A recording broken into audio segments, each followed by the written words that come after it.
Gloria, gloria, gloria. Nilqawkom eżiż aħwa Maltin u Għawċin u familja River of Love mifruxa madwar Malta u Għawdex u l-ulijiet kollha ta' din id-dar. All the sons of the daughter and the daughters of this family, River of Love, we welcome you. Italiani che ci state seguendo, se non capite il maltese è inutile. Se non volete capire e credere che il Signore vi dà l'interpretazione delle lingue. È possibile, perché niente è impossibile, nulla è impossibile con chi crede. Amen? Alleluia. Però domani il messaggio sarà simile, non mai lo stesso esattamente, però ci sarà traduzione con i sottotitoli in italiano. Ok, preghiamo insieme. Let's pray together. نطلبوا فلمكين من قلبك هيدا الكلام. Spiritu Santo, kompli għallimni, għatini qalb għalik verament, għatini l-għaċ, għatini l-ġuħ għalik mulej. La tħallinix nitlef il-ġuħ għalik, Spiritu Santu. Iftaħ li għajnija, għatini revelazzjoni għal dan l-istaġun li qegħdin fih, għal dak li inti ttejt għal ġisem ta' Kristu, sawalija personali u għal knisja tiegħek mulej. Igglorifika ismek Ġesu. Illum minn qalbi niddikjara fuq l-awtorità tal-kelma talla, jien għandi dak li l-Bibja tajt li jien għandi, jien kapaċi għal dak li l-Bibja tajt li jien kapaċi, u jien dak li l-Bibja tajt li jien. Spiritu Santu, għamil il-kelma tiegħek issir ħajja f'qalbi u revelazzjoni f'isem Ġesu Kristu. Amen. Morri fi ktib ta' Efesin 4. Ġimgħa l-oħra bdejt nitkellem la tnikkiċ l-Ispiritu Santu. Kemm minnkom kontu għaw il-ġimgħa l-oħra jew smajtu l-messaġġ tal-ġimgħa l-oħra? Kemm minnkom ħsibtu fuq il-messaġġ tal-ġimgħa l-oħra? ħsibtu fuqu? ħannara ħanerġa' nsaqs il-messaġġija. Kemm minnkom wara li smajtu l-messaġġ tal-ġimgħa l-oħra la tnikkiċ l-Ispiritu Santu mort u ħsibt fuqu u immedidajt fuq għalidej. Eżaż aħwa, ma tistax il-Knisja, ma tistax il-Knisja li hija poplu Alla, il-Kristjan li hu għand u jien, ma nistax nippretendi l-qawwa Alla fuq ħajti waqt li qed ngħix ħajja kontinwament innikket l-Ispiritu Santu. Forget it. Ħantikom eżempju u issa ngħidilkom minn ftit ieħor għaliex qed ngħidha l-kliem. Kemm minnkom miż-żewġin intom?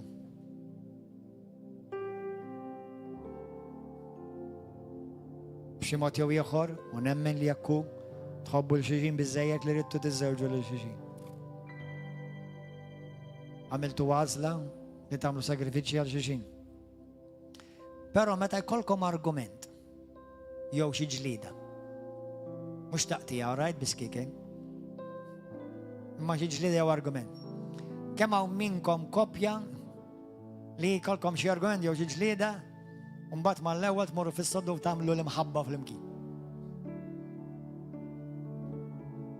Ara, ħadd minnkom jaqgħad ta' pagani.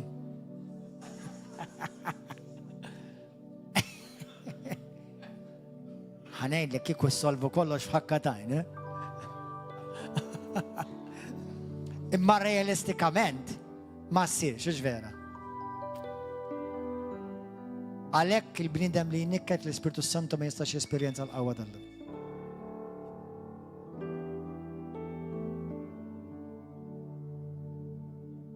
X'meta l-Bibja titkellem fuq tnikket l-Ispiritu Santu,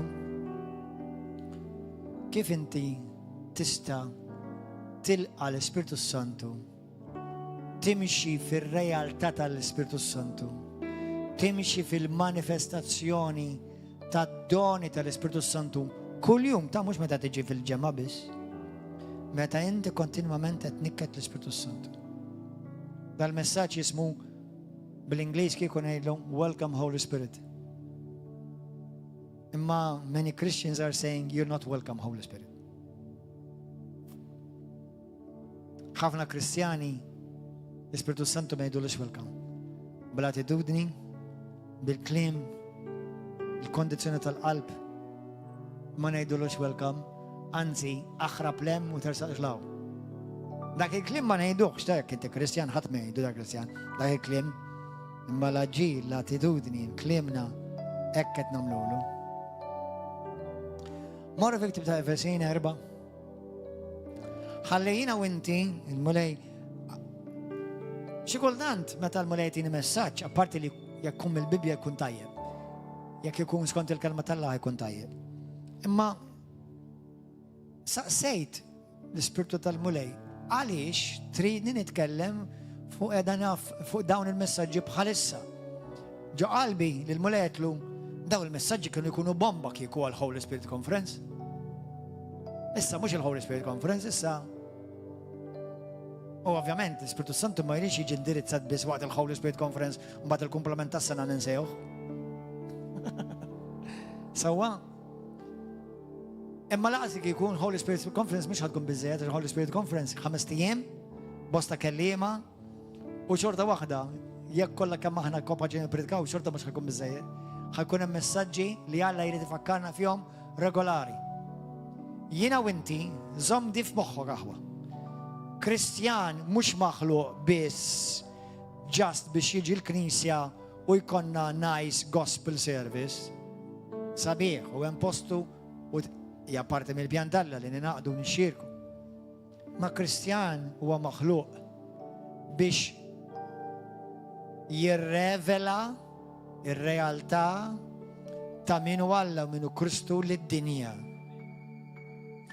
U jimmanifesta r-realtà tal-Ispiritu Santu. Però b'dispjaċir, jiena ħanejt għalija u ħanejt ukoll b'mod ġenerali. Jien mhux dejjem immanifestajt l-Ispiritu Santu. Jien mhux dejjem immanifestajt il-qawwa tal-Alla. U mhux dejjem li d-dinja tajthom xhieda jew anke lil ħuti tal-qawwa tal-Ispiritu Santu. U fl-esperjenza tiegħi il-maġġoranza ta' Kristjani li nafina jekk ma jgħidux li nammur knisja għax għad naqra l-Bibja ma nafx jekk humiex tal-Alla jew le.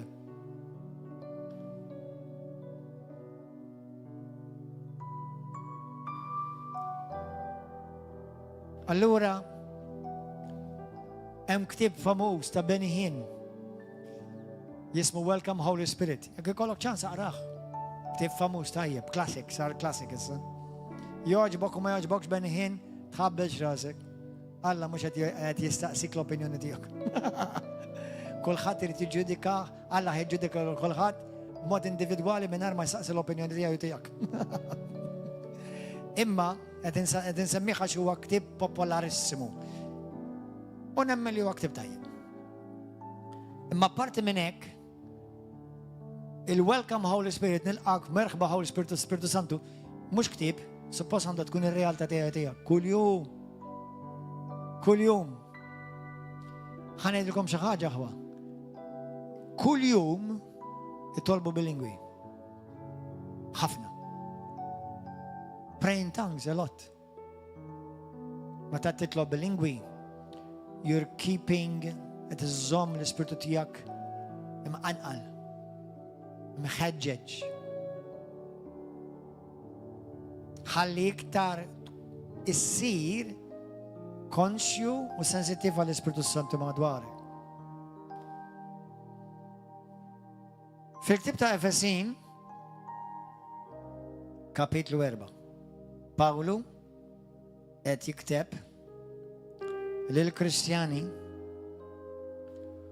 u tom twissija.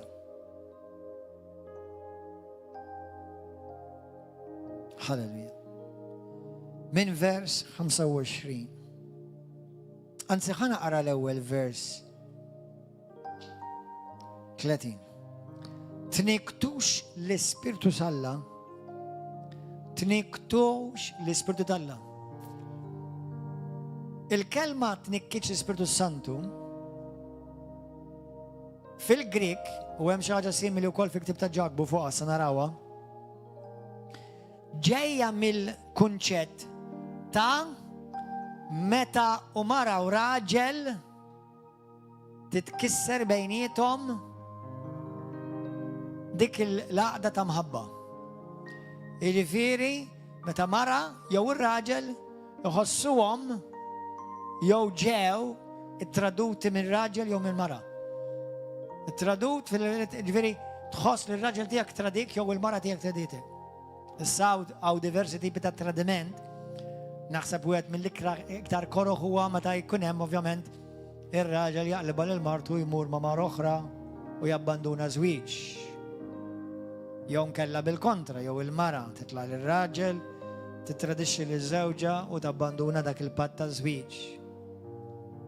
L-istess eżempju ifisser fil-Bibja meta qed jgħidlek tnikkiċ l-Ispiritu Santu li intom ġejtu s-siġillati bih. Bl-istess mod.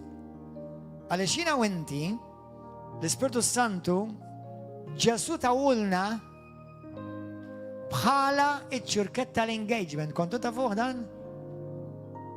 Ġieli smajtu għali?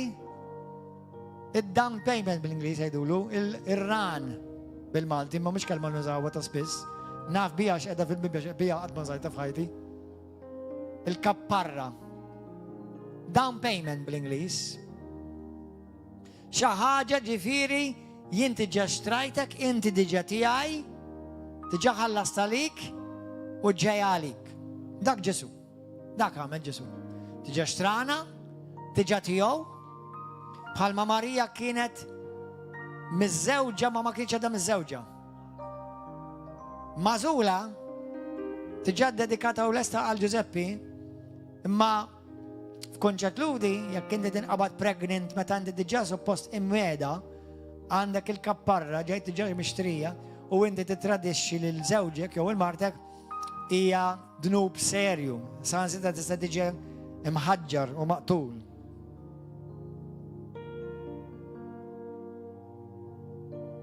Tniktux l-Ispiritu Santu li fih intom is-siġillati. Kulħadd jgħid warajja jien is-siġillat bil-Ispiritu Santu. Is-siġillat. Wow. Għal-jum il-fidwa, għal-jum ta' żwieġ. Għal-jum ta' żwieġ. Jien is-siġillat bil-Ispiritu Santu għal-jum ta' żwieġ. Għal-jum dak it-tieċ il-kbir. Ħanibda naqra minn vers 25.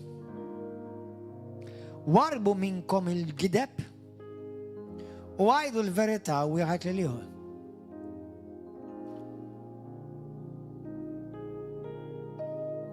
Il-Kristjani jikdbu.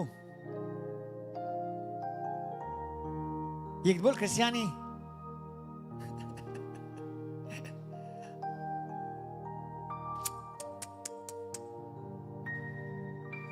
Il-ġimma l-oħra tkellim fuq ċertu affarijiet ħan nsemmi xi ħaġa. Ejn nagħmlu mod inti.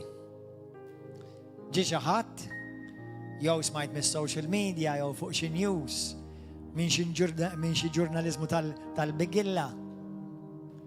Sewwa. U pereżempju inti smajt pereżempju it-tali ministru jew it-tali pastor jew it-tali evangelist abduh jisraq bank. Jew abdu, jew abadawa il-marsa mal-prostituta. U inti x'tagħmel? Ma l-ewwel emminta mhux għandarta. Taf x'qed tagħmel int? Qed tikdeb.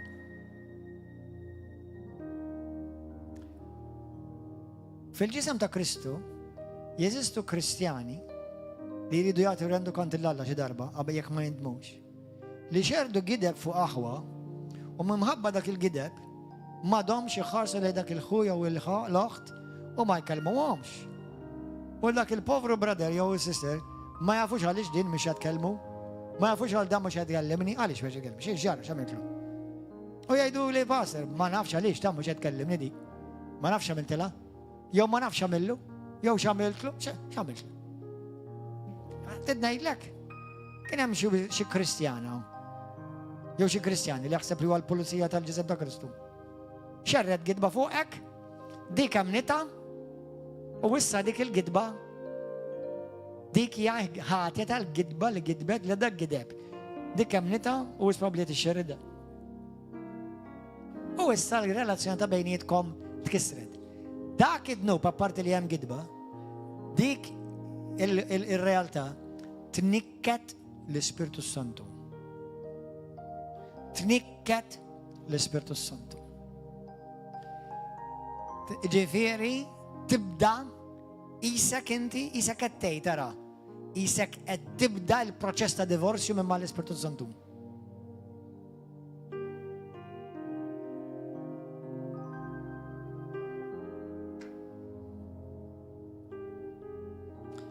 Warbu minnkom il-gideb, eżiz aħwa, tixxerjaw xejn minn fuq social media, jew YouTube u Facebook, jekk ma jkunx klim biex jibni u biex zaħħaħ. Jina per eżempju naf ministeri li tkellim fuqhom il-ġimgħa l-oħra minn ma misab nisimhom li xogħolhom jattakkaw il-ġisem ta' Kristu, jattakkaw il-dak il-pastor, jattakkaw il-ministeru. Tixxerjawhom ġewk l-affarijiet. Għax ħadbati inti il-konsegwenzi tal-ġudizzju ta' dak il-gideb li qed jiġi mxerred.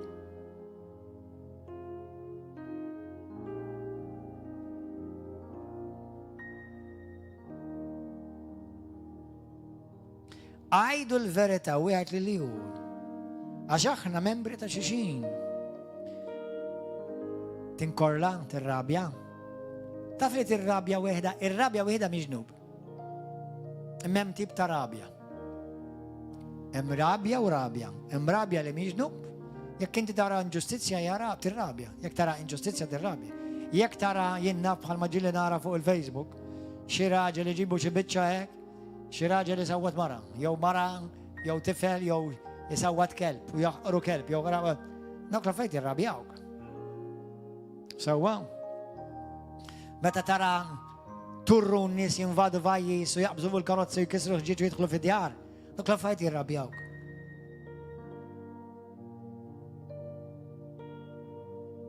U nagħmel twissija fuq dan il-pajjiż.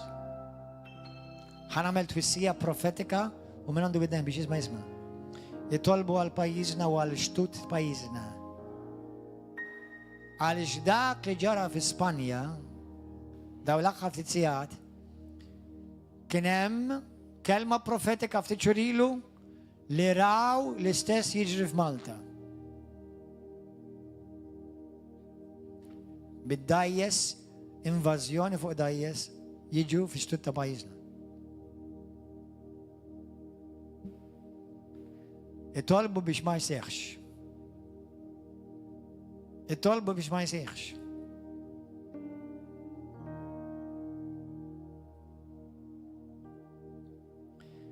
Tinkollaw, imma tidinbux. Tħallux ix-xemx tajb fuq il-korla tagħkom.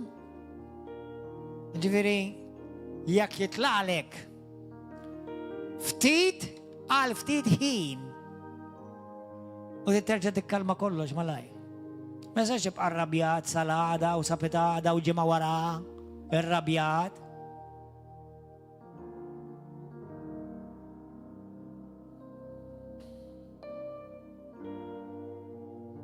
U tagħtux il-wissa lix-xitan. Daw l-affarijiet jagħtu l-wisa ix-xitan. Inta f'xinċessa. Jien nibda ngħid ċertu affarijiet, għax ovvjament 30 sena Kristjaneżmu. 21 sena xogħol pastorali tkun rajt ċertu affarijiet, rajt. U l-iktar ħaġa l-iktar affarijiet li jnektuk mhux tara fid-dinja, x'tara fil-Knisja. Mela inti tara persuna li titkellem fuq ejja naħdmu għall-unità, u mbagħad tattakka pastor. Dak x'tib ta' pokrazija hi. Liema Spiritu Santu qed jispira. Jew tattakka Knisja, jew tattakka membri tal-ġisem ta' Kristu. Liema seħer ġi fuqek. Intom tifhmuhom dawn l-affarijiet. L-Ispiritu Santu qallek biex tagħmel hekk. u taħdem u naħdmu biex kunawlu nitaw. 1 million years.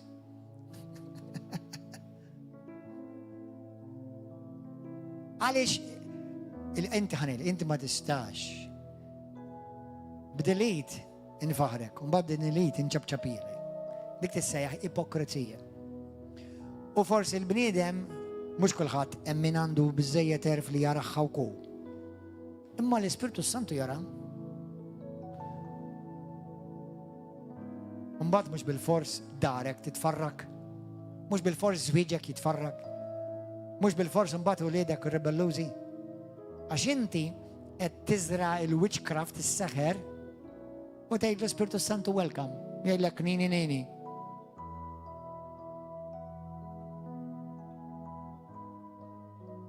Inta ma taqbdu xi ħaġa, għaw xi ħadd qed jifhem xi ħaġa, għaw xi ħadd qed jifhem xi ħaġa. Intom li intom ġodda fil-mulej, ipproteġu qalbkom. Bħalma tgħid l-Iskrittura, mhux kull Kristjan huwa ta' reda tajba. Number 1, l-ebda Kristjan hu perfett. Min irid jimxi ma' Kristu mħabba għal Kristu, mhux imħabba Kristjani l-ewwel qabel kollox. It-tieni mhux kull Kristjan ta' reda tajba. Hemm Kristjani bħalma da Ġesu qala, fil-merħla ta' Kristu hemm il-mos iħarbtu l-merħla. U hemm lill-pup libsin ta' naċ. U Ġesu jgħidlek fejn qegħdin fost il-merħla. Lill-pup qegħdin fost il-merħla. Naf li ħafna jħarsu lejn il-pup fuq il-pulptu, hemmhekk xi Ġesu qal li l-pup ikunu boj fejn il-merħla. Għaliex ma jiġux kontra il-raj lill-pup? Għax ir-raj huwa armat. Naġa hija bela, hija gallib il-naġa. Fl-esperjenza tiegħi kull lupu li qatrajt fil-ġisem fil-Knisja ta' Kristu dejjem għannaċ marret, qatt ma marret għal-raj, għax ir-raj għandu bastun. Tiftakruha? Il-messaġġ tar-raj tiegħi li għamiltilkom tiċċurilu bil-bastun in-naġa jiġbida, ma bir-raj bil-lit l-oħra bil-bastun jagħti xeba lill-lupu.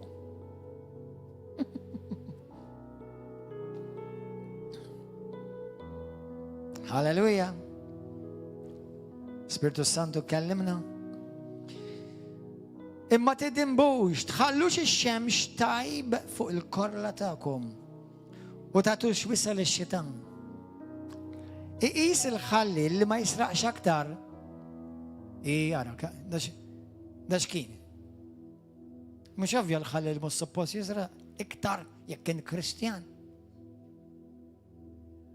ħanirfes il-kallijiet, għara ġejje. Jek xaħat neħħal karkura, bilek tilbsu. Għax ħanirbes il-kallijiet issa stess. Kristjani jisirqu, Kristjani ħalelin li jisirqu t-taxxa, il-vat u d-deċma. Dawk fil-Bibja jisejħu ħalelin.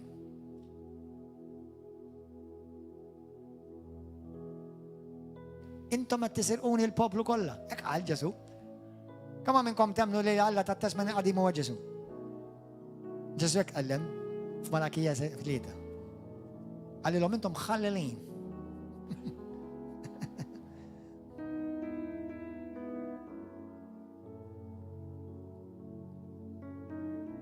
Iqis mela min kien jisraq ma jibqax jisraq iktar.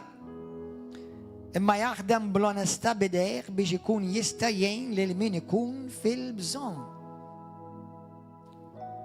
Ningrazzja l-Alla għal-poplu fidil li nemmen ħafna minnkom idinaw River of Love li tħobbu l-Alla, poġġejtu l-Alla l-ewwel f'ħajjitkom, inkluż fil-finanzi tagħkom. Biex inkom tkunu tafu, mhux għandix għalfejn doqdrompi, imma jien hekk għamel. Jiena Alla l-ewwel fil-finanzi tiegħi. Grazzi Ġesu. Jiġifieri jekk hawn min xi ħadd m'għandux janqoslu r-revelazzjoni, Pastor Gordon Ġobban Xew mhux biss jemmen fid-deċma, Gordon Ġobban Xew wkoll iġib id-deċma. Nkella qudiem Alla nkun ipokritu. Sewwa nippritkaw nallimaw ma nagħmlu ġin. Amen. Ħajlkom x'nagħmlu jien, issa dak għamilha bejnek u bel-Ispirtu Santu. Jiena jekk xi ħadd iberikni tgħidli ħadd euro, dik l-ewwel deċma jagħmel mulej għalija.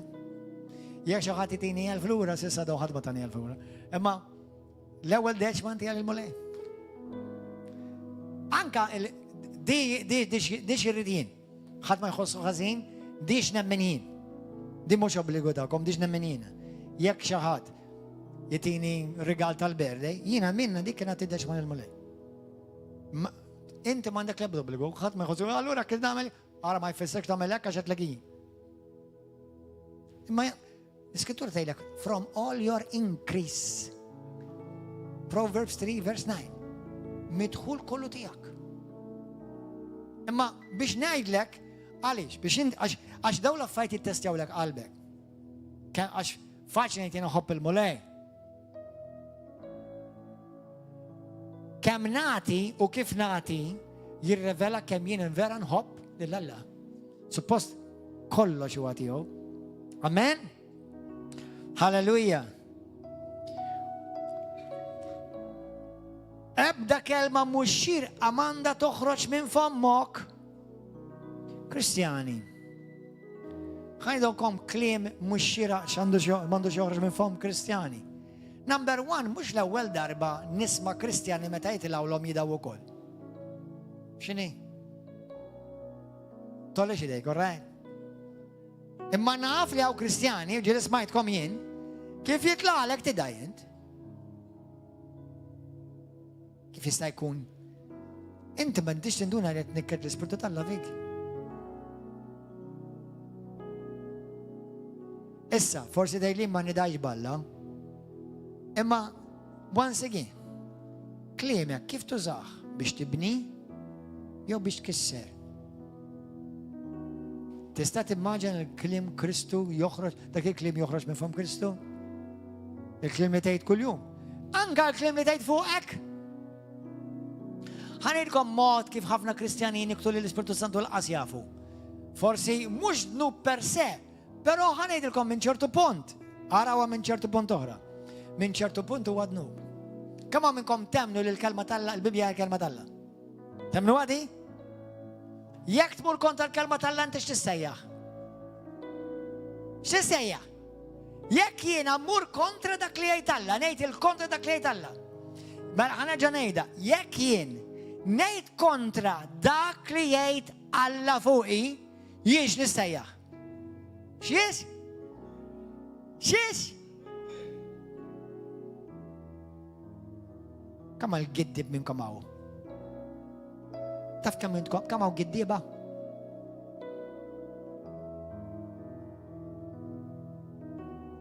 Meta jiena ngħid xi ħaġa kontra dak li Alla qal, jiena tingiddeb il-Alla u jiena tinkun giddib. Forsi qatt ma rajta b'dan il-mod. Mela tnejnek tara b'dan il-mod.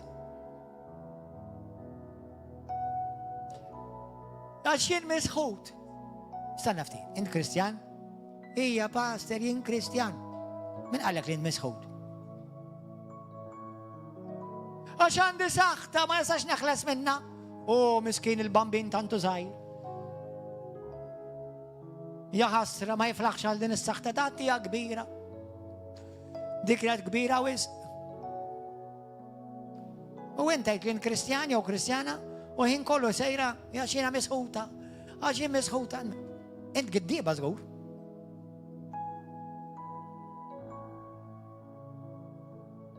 Tipax jgħid li int misħuta meta Kristu jgħid li int imbirka u imbirek. Għax qed tkun giddib qed giddib xejn l-Alla. Qatt ma rajta hekk. Welcome to the kingdom.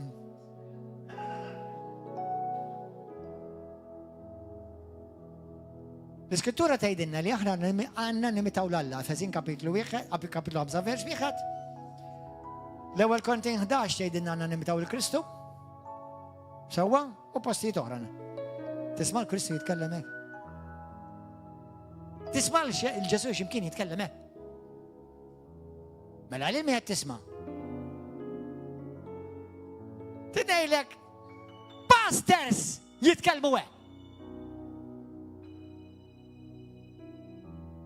Naf pastors jitkellmu hekk. Forsi mhux ħajġi jgħid jiena misħut, imma sejjer hekk ara. Ma nistax infiq. Din il-marda ma nistax neħles minnha. Ma nafx meta ħismani Alla.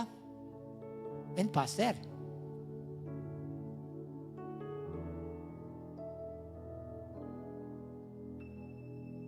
Ek Kristu jitkellem. Ek l-Ispirtu Santu jitkellem. Għax pastur partikolari f'dizin ilu, meta bada jitkellem hekk, l-Ispirtu tiegħi Alla Holy. Aħseb wara l-Ispirtu talla.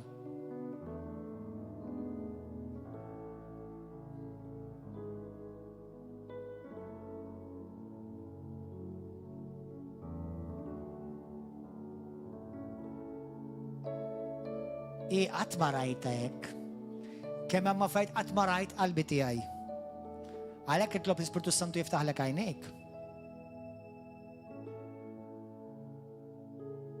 Meta jiena u inti naħsbu nimitaw il-Kristu, fl-Iberja timmaġina timitaħ.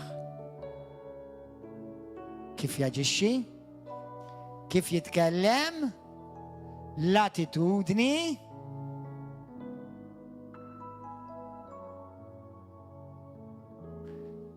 Ġesu kellu fidi. Ġesu kellu fidi. Mid-dara minnhom xċerti. Ġesu kellu fidi jgħidu. Iva jew le jgħidu Iva, min jgħid Iva? Min jgħid ma kellux fidi? Ma kellu bżonn fidi Ġesu. Kemm hemm taħsbu li Ġesu ma kellux bżonn fidi? L-Iskrittura tgħidlek huwa impossibbli toġob lill-Alla mingħajr fidi. Ġesu ħoġbu lill-Alla. Kellu fidi mela.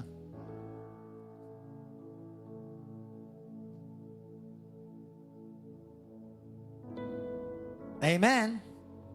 Hallelujah. Mela ebda kelma mhux xirqa m'għandha toħroġ minn fommok, imma kliem sewwa li jedifika li jibni. Skont il-ħtieġa, kliem li jagħmel il-ġid lil min jisimgħu. U tniktu l-Ispirtu Santu li fih intom issiġilati għalhom il-fidwa. Imrar. Imrar. Ġifieri meta jkollok l-imrar f'qalbek, le ħfirtilha imma trassaqilix lejja.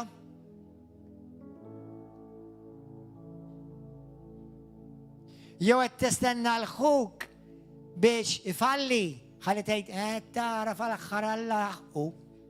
Kont naf li ħajġri xi ħaġa u inti ħassejtek iġġustifikat, ix vera.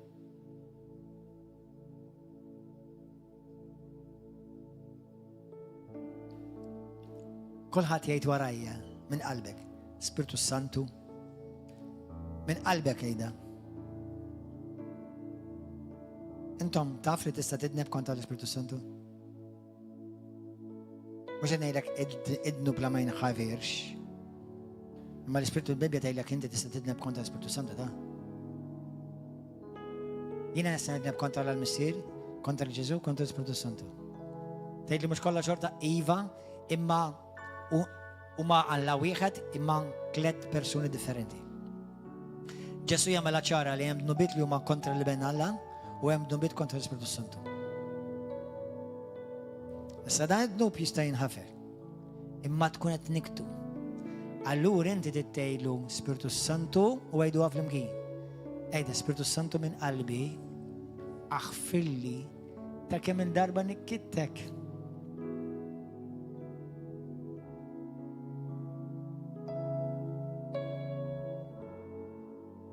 Aħfirli Spiritu Santu ta' kemm il-darba nikkittek.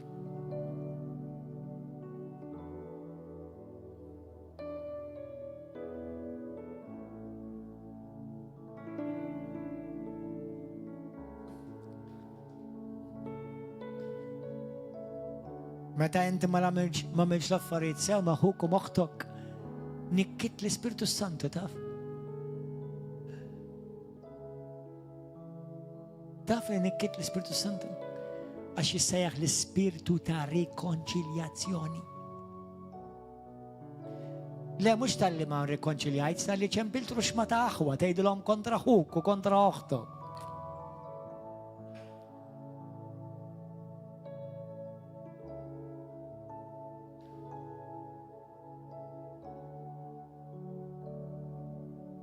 Kemm inniktuħ l-Ispiritu Santu muna jħinna lina.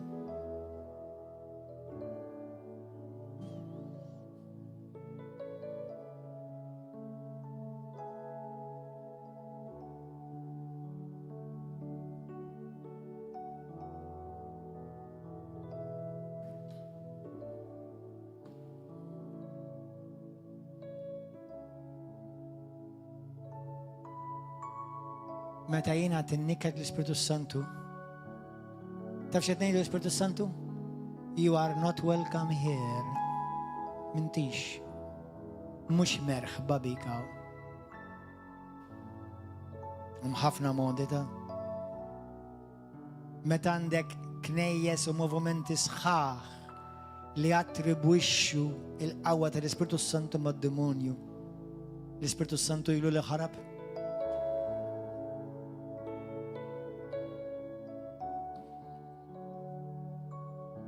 Imrar, saħna, korla, tajjir. Da ħafna minnu jisir fuq il-Facebook illum biex mhux Alla biss jara qalbek, id-dinja kollha.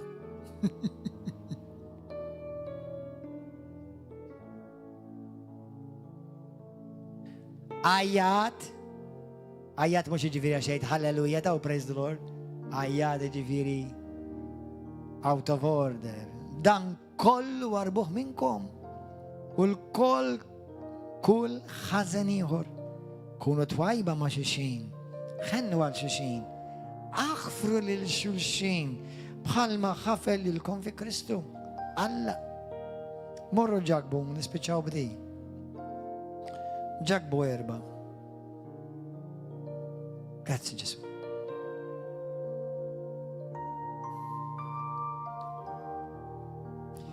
Ftit ilu ntqajt ma' xi aħwa.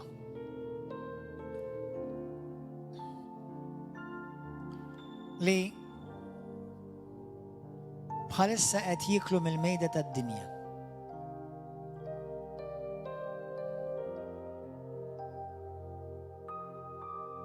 U waħda minnhom qalt li tnejlu ma qalu li xi ħaġa simili, imma waħda minnhom il-kliema kien hekk ara. Qalt li pastor ħajlek il-verità. Id-dinja toġobni. Id-dinja toġobni.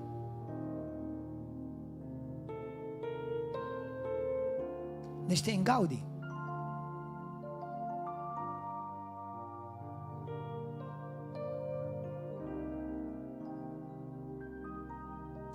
Ara xejt il-mulej għal dawk it-tip ta' nies.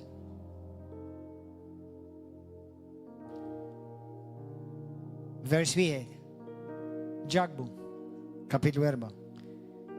Imnejn u ġejn il-ġliet u t-tilwin bejnietkom.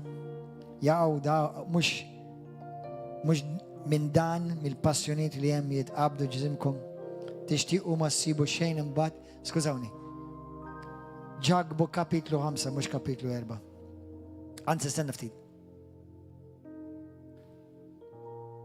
Komplu. Mela, tixtiequ ma ssibu xejn, imbagħad toqtlu tejru bla ma tistgħu tieħdu xejn. Imbagħad tiġġieldu u titqabdu m'għandkom xejn għax ma titolbux u titolbu ma tiksbux għax titolbu ħażejn. Titolbu ħajkolkom xidber u biex fix-xalar. Nies adulteri. Tara ma xiex qabbela ġagbu. Mela, mhux li inti tħobb id-dinja għax tixtieq issalvaħħa, imma jekk inti d-dinja tant toġbok iktar milli tħobb il-Kristu, x'qed tagħmlu l-Ispiritu Santu? Qed ġelu jgħir għalik. Bħalma raġel jew mara meta jkun hemm bejniethom infedeltà, dislojaltà. Ma tafux il-ħbiberija mad-dinja hija l-għadu ta' Alla? Min mela jrid isir ħabib tad-dinja huwa għadu ta' Alla?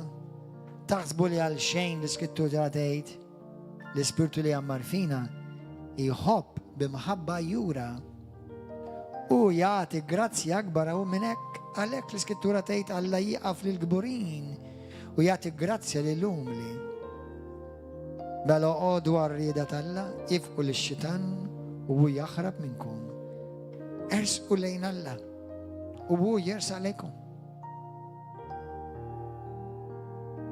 Midinbin natfu jdejkom nies ta' moħħ mħawwad safu qalbkom. Arfu l-miżerja tagħkom, ibku u wolfqu, ħallu d-daħk tagħkom jinbidel f'niket u ferħ tagħkom id-dieqa. Iċċekken quddiem il-mulej و يرفعك. أنا أفهم الليلة مولاي تجي أتكلم بالبوسطة أساس أهوى نحسب خفنا كريستياني ياك مش كل هاد نعدو من زمين باش الحياة مملية سجوني ونعدو من زمين في ما يقولكش هبتت تيجي الكنيسة ما يقولكش هبتت تقرا البيبيا ما يقولكش هبتت تفكر المولاي وياك ما تقعدش اتنت تبدا البروسيس ta separazzjoni. Sakemm tispiċċa d-divorzjat. Għax iktar ma tixxenna għal preżenza tal-mulej, iktar affarijiet tad-dinja idejquk. Però iktar ma tibda taqta l-affarijiet li jżommuk ħuġġieġa fil-mulej, iktar mbagħad tibda tittollera l-affarijiet tad-dinja. Għaw kristjani li naf bihom, anka kienu parti minn din ix-xirka, li kienu ħuġġieġa nar. Illum birnu tilfu n-nar tal-Ispiritu Santu. U dak il-persuna tista' tkun intu jien. ħatmu speċjali. Għalhekk it-tiġrija hija sal-aħħar aħwa. Sal-aħħar. U mhix wertit. Naf anka l-Iskrittura tajda l-dnub huwa pjaċevoli għal-istaġun. Id-dnub temporanjament tik il-pjaċir tu gost. Mhux kull ħaġa li tik gost huwa dnub, imma hemm affarijiet li tuk gost temporanju u taf li dak il-ħin inti qiegħed fil-proċess ta' separazzjoni. Tħallix l-Ispiritu Santu jiġi tamtim nikket. Għanilkom aħwa. Li tmur bar, tmur disco, l-Ispiritu Santu jrid imur. Tmur tara film, ċertu film, l-Ispiritu Santu jrid jaraħ. Għaliex inti ġorru miegħek kontinwament. Tiltaqa' ma' ċertu nies. L-Ispiritu Santu jrid jiltaqa' magħhom.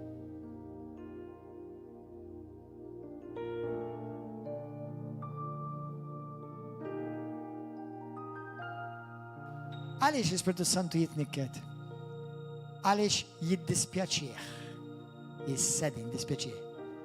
Għax jgħidlilna lili u lilek. Wara dak kollu jien għamilt għalik. Ma kien hemm qatt poplu fid-dinja kien jeżisti bħalek.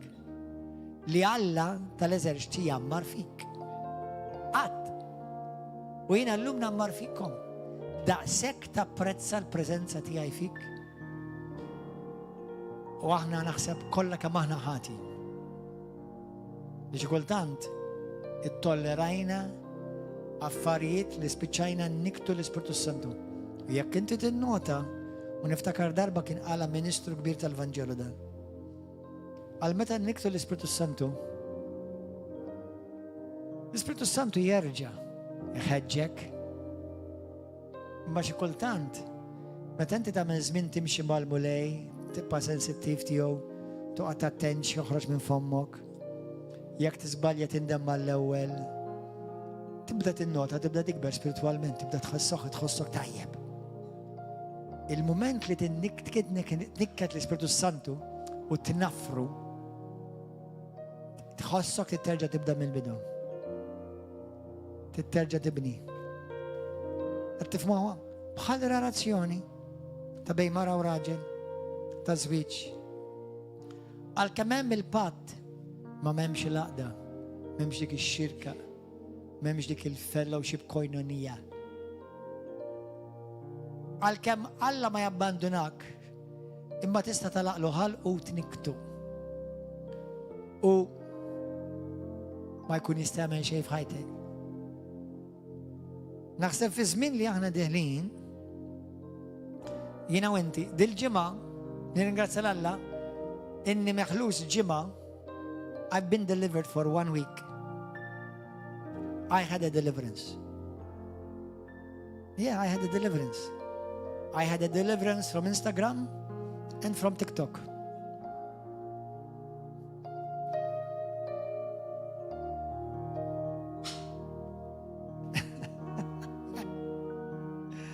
Għax innotajt kemm kienu tieħdu li ħin. U sammejt il-Facebook,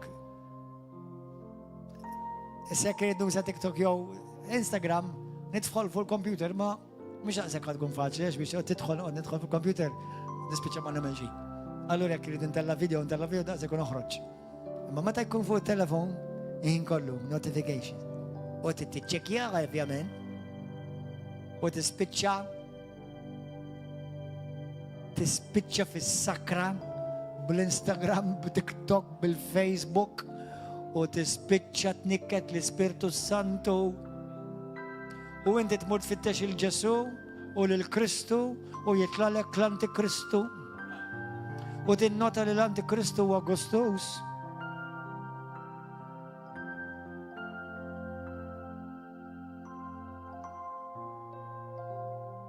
Allura tmulej, out, neħħillab minn fuq telefon, għax dak iktar faċli aċċessibbli, u jekk intellaw xort tal-fellowship, ġast nidħol fil-computer, intellaw daqseg out. Done. And I've been delivered for 1 week from Instagram and TikTok. Even pastors can be delivered. Yes, it's true. Amen. Għal xinnu tajt kem dejt inniket l-Ispirtu Alla fija. U intom hemm xi minnkom qed tagħmlu l-istess. Forsi deliverance tiegħek mhix Instagram jew TikTok. Xi ħadd ieħor, jew xi ħaġa oħra. Jew post, jew xi ħbiberiji, jew paroli kif titkellem. Jiena u inti fi żmien li qegħdin ma nistgħux naffordjaw nalaqlu ħalqu l-Ispirtu Santu. Jien irrid li l-Ispirtu Santu kontinwament nibqa' sensittiv għalih, ħalli kif il-mulej jgħidli xalluk, dur. Passer dritt tiqafx. Nkun sensittiv biżejjed li nisma' u niddixxerni leħnu. Amen. Ħabib għandna ħossu. It's okay, jekk titħossu tista' tħossu. Ma mhux il-ħass. Bħal ma jena, bħal minti taf persuna. The Holy Spirit is a person. He's God, but he's a person. Amen aħwa? U iktar ma inti tkun sensittiv tal-Ispiritu Santu, iktar l-Ispiritu Santu jirrevela affarijiet li inti għandek bżonn tkun taf fuq ħajtek. Mhux fuq il-ħajja tal-pastor. Fuq ħajtek. Jew il-ħajja ta' ħuk waħtok fuq ħajtek. Amen. Halleluja. Grazie Gesù. Ejja nitolbu. Ejja nbaxxu rasna.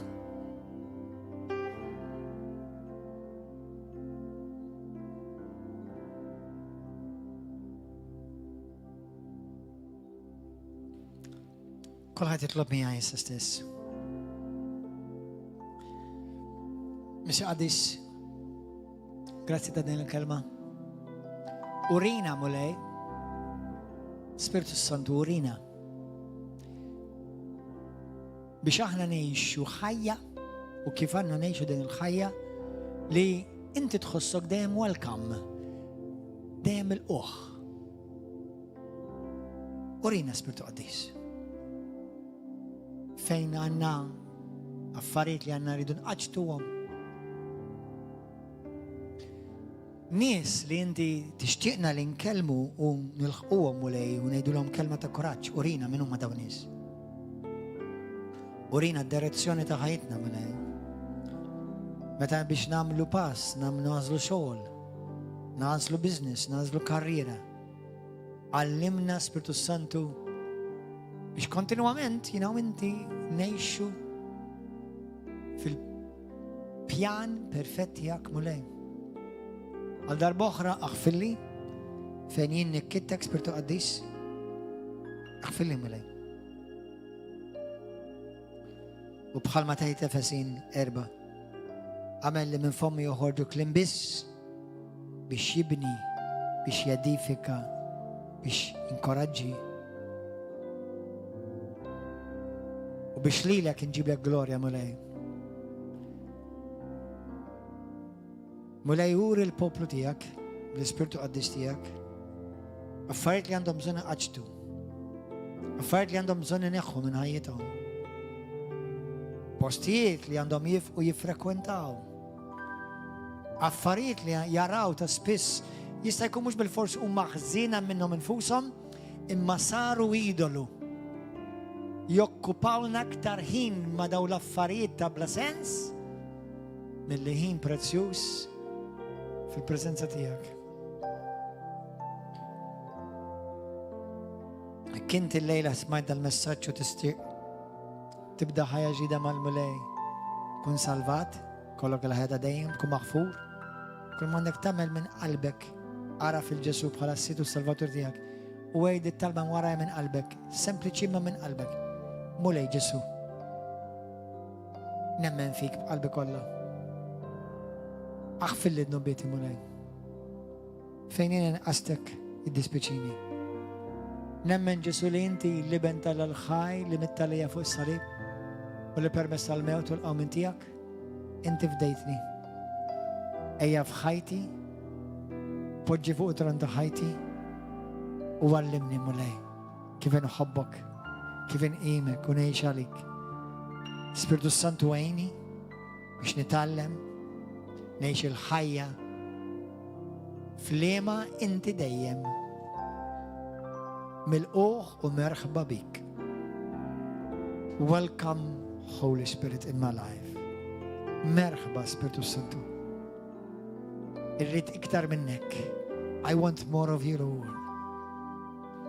Għatini ġuħ u għacċalik mulej. U għassilni bid-dem prezzjuż tiegħek. Lilek missir kull glorja u tifħir. Fisem Ġesu Kristu u permess tal-Spiritu Santu.